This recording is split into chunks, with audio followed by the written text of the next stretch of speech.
Hello, in this video I'm going to cover two things. I'm going to talk about some 2021 reading goals, and then I'm also going to cover some progress that I've already made on the goals since it is, as of today, January 24th. So in 2021, I set my normal reading goal for the year, which is 250 books. Now keep in mind that is a stretch goal. I calculate this goal by taking 50 weeks out of the year. I know there are 52 weeks in a year, but I round down to 50 because sometimes people take vacations. I don't feel like reading one week. I take 50 and I say, okay, if I push myself, I can read 5 books a week. And that's all books of all kinds, including audiobooks. So 50 times 5 is 250. My real personal goal that I definitely want to be hitting is 150, which is 50 weeks out of a year, reading 3 books a week, which is definitely easily doable for me. I do read pretty quickly and I read a wide variety of topics. So those are kind of my two benchmarks in general, is hitting 150, which last year I wound up hitting 178 books in 2020. So in 2021, getting over 150 should be pretty easy, especially because for several months in 2020, the library was closed, so I wasn't able to do my normal reading for several months, and I was kind of thrown off by that. But now that I kind of know what's going on and my library has established procedures for getting books despite worldwide events, I think hitting 2021 reading goals will be easier, and I'm definitely going to be able to hit 150. We'll see if I hit 250. I'm not going to beat myself up if I don't hit 250. That's just kind of a stretch goal. That'd be nice if I hit. And as long as the library still does the curbside pickup that they're doing right now, and things continue as they are, and I'm stuck at home for a couple more months, I can definitely make a lot of progress in these first couple months of the year, and get really far ahead on those reading goals. So that's really exciting. But the second kind of sub-project I'm going to be working on in 2021 is reading through all, well, not all. I'm going to start reading through the Hugo Award winners for the novel category and the novella category. So I'm just pulling this information off Wikipedia, I'll say that right now. You can go to the Hugo Award page and pull up a list of the award winners as well as the short lists for all the categories that they nominate an award in, or offer an award in. But I'm just doing 2 categories because I tend to bite off more than I can chew in challenges for myself, so I'm trying to keep things reasonable. So I'm doing novel and novella, and I really hope I'm pronouncing novella correctly. I don't think I've ever heard that word spoken. So novels and novellas, and so those who don't know, the Hugo Award is given to science fiction and fantasy genre books, and those are two of my favorite fiction books, or fiction genres, I should say. So I read quite a bit of it, but I really want to have a better understanding of how these genres develop. So by going back to the earliest awards, I know they have this retro Hugo, which would be interesting to take a look at, but I'm skipping those and going to just when they actually started awarding, not doing the retro Hugo. Reading those from oldest to newest, both the winners and then the people who made the short list, which were like the 5 or 6 or 4 or 5, somewhere in there. There was additional people who also got a lot of votes and wound up on the short list. So I'm going to be reading basically this selection of the best of the genre in these 2 categories, starting with the oldest and moving to the newest. And I think it's going to be interesting to see how these genres kind of develop. And I really look forward to reading a lot of the things that have been recognized as some of the best in these genres that are my favorite. So that's kind of my 2021 reading goal, I guess you could say. My little sub-project that I'm working on beneath the big reading goal of 250 books for the year. So I actually, as of today, finished the first novel. So I started with the book that won the Hugo Award for 1953. And in 1953 there wasn't, at least not on the Wikipedia article, I'm not doing deep dive research, but not on the Wikipedia article, can I speak? The Wikipedia article, that there was no shortlist books listed, so I can mark 1953 off. And the 1953 winner was The Demolished Man by Alfred Bester. So it's about 240 page book, and this is a science fiction book. And it won, like I was saying, it won the Hugo Award in 1953, so I believe this was the first book to win the Hugo Award. Now I believe there are older books that were published earlier that have since won a retro Hugo perhaps, but this was the first one that was awarded. It even says right here on the back, classic science fiction novel, first to win the prestigious Hugo Award.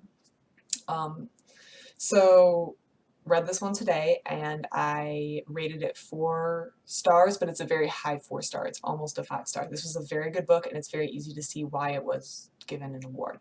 So this is just a, it's not even a mystery, like a police novel. It's not a mystery in the fact that I say we know who did the crime and the crime is, you know that the crime happened when the book started. So basically in this book, there's a businessman who decides to kill a business rival. But this is a world in which murder no longer is really possible because humanity has developed to the point where there are these people with telepathic abilities called espers or peepers, and they can read people's mind. And they have varying abilities, classed from 3, which is like the weakest telepathic ability, to 1s, which are very, very powerful. And this just is the story of the businessman, Ben Reich, and his first class Esper, so that he gets this top telepathic man involved named Gus Tate, and they commit a crime, they kill a man, and it's them and their contacts in this world evading capture from the police, who is also an Esper, who's also telepathic. I don't know if he was a first level or a second level though.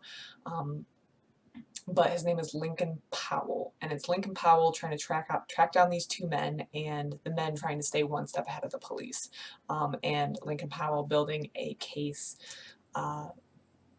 for why there's this computer that they use to determine whether or not they can submit a crime to court or something, and basically they have to get enough evidence to convince this computer that they can prosecute this man and charge him with the crime that they know he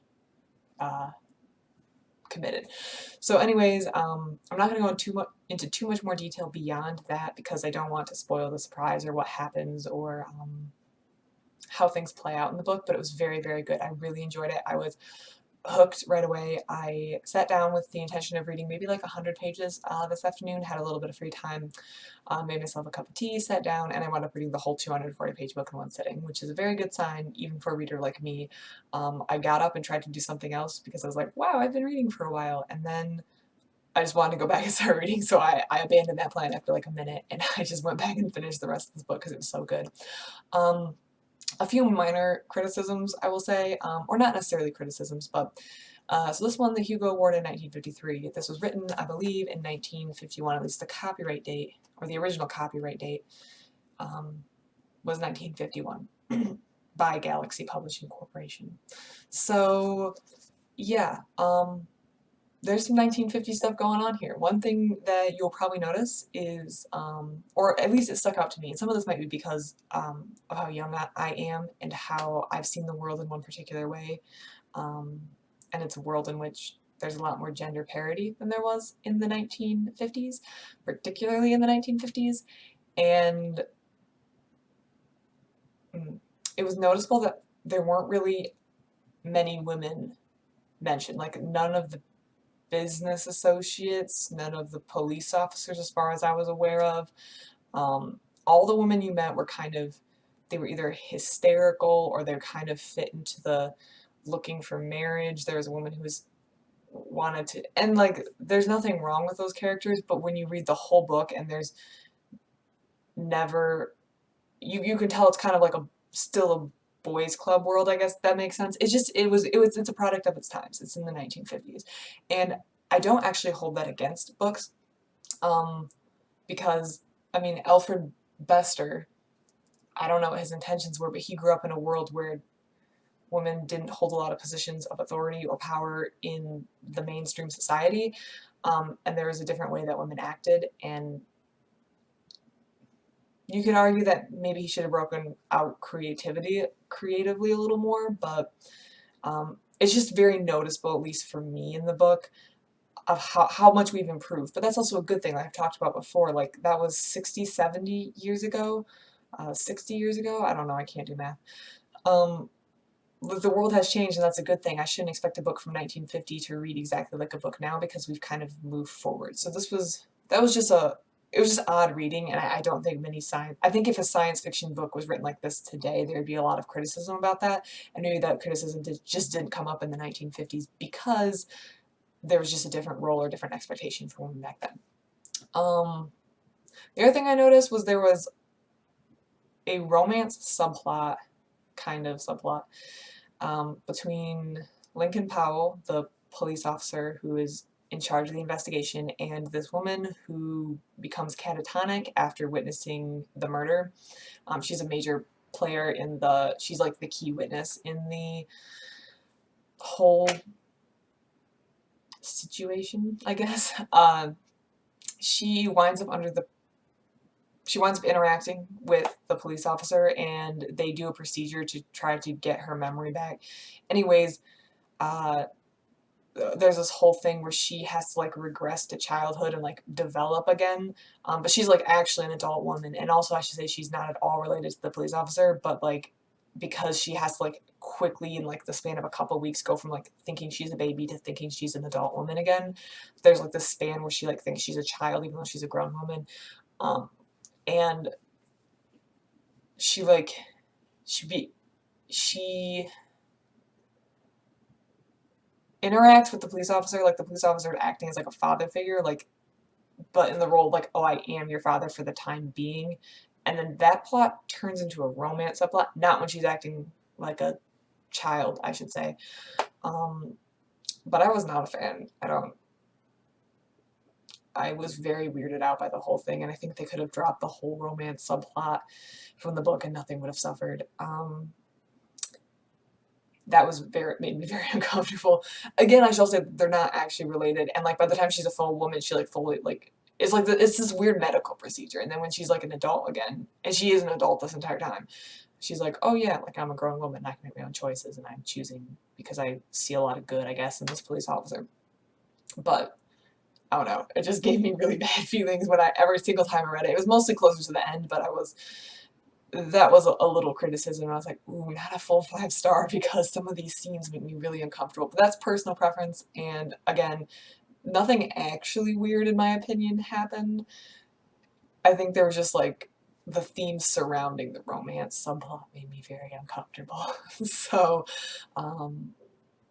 yeah, that would make it not be an entire 5-star. But if you don't think that's weird at all, or that doesn't bother you, then this will probably be a very good read. I highly recommend. This is very good. I see why it won the Hugo Award. One of the things I was worried about when doing this project, and probably stop pulling this up now, was that when I debated if I wanted to start with the modern ones and read backwards, if that would be easier, or if I wanted to start with the older ones and read forward. And I decided to start with the older ones and read forward so I could see the development of the genre throughout the years. And I worry that with the older ones, it was just going to be written kind of like how I talked about this one. It's written in a different time, a different era, a different expectation, different people with different values, and also the writing has changed. English is always changing. It's a living language. So I thought maybe it would be difficult to read, harder to read, not as enjoyable for a modern reader or someone who primarily reads modern fiction and nonfiction. I don't really read a lot of older stuff typically. But this was very readable. This was, I could read it no problem. I didn't, except for like the weird gender roles where you're like, wow, is it just me or is everybody a man here? Except for like the hysterical housewife slash weird, I don't even know what you call them. Anyways, you read it, you find out, you just notice that women are portrayed a certain way, but it's a product of its time. But other than that, it feels like something that could have been written today. Now, it's not the leading edge of science fiction today. It definitely reads like what you perceive classic science fiction to be like. But it was very readable, very enjoyable. I was not bored. I think I can safely put that concern to the side. I think what I'm reading is going to be definitely the top of the genre. It's going to be very interesting and entertaining, and it's a very good sign that the people who gave out this award gave it to books that actually have staying power and lasting interest to readers to this day, which is very interesting and very good to see. So that's about it for this one. Highly recommend. If anyone else has read this one, I'd be very interested to know. One thing about this whole challenge is some of these books from I say way back when, but it was the 50s. Like, people from the 50s are alive today, so I shouldn't say way back when. But way back when is sometimes my library system doesn't have the book anymore. Like, it will have been withdrawn from lack of circulation, or they just don't have it because it's from like 1956 or 1960s, or so some of these are going to take a little bit of work to get my hands on. I might have to place a library loan through like the statewide system, so I might have to go to another library and fill out some paperwork to request a book from them. I'm not really sure how I do that, but it's going to be interesting to learn how to do that. So hopefully I can get a hold of these books. I think it's going to be easier the closer I get to modern times, but getting a hold of these older books might be a little bit of a challenge. So for the best novella, I haven't read the first one on the list, but it's Riders of the Purple Wage, or the Great... Okay, I don't know how to say that word. But anyways, it's in this collection, this Dangerous Visions collection. They have a lot of books, or a lot of short story, or not short stories. There's technical terms for all this, novellas, and I've marked it. So I hope to read this soon. It's a novella, so it's much shorter. I should be able to get to it quicker, and I'll let you know what I think about that. But in the meanwhile, let me know if anyone else has undertaken this project, or what you think about it, and I'm happy to hear your comments. Thank you, and have a great day.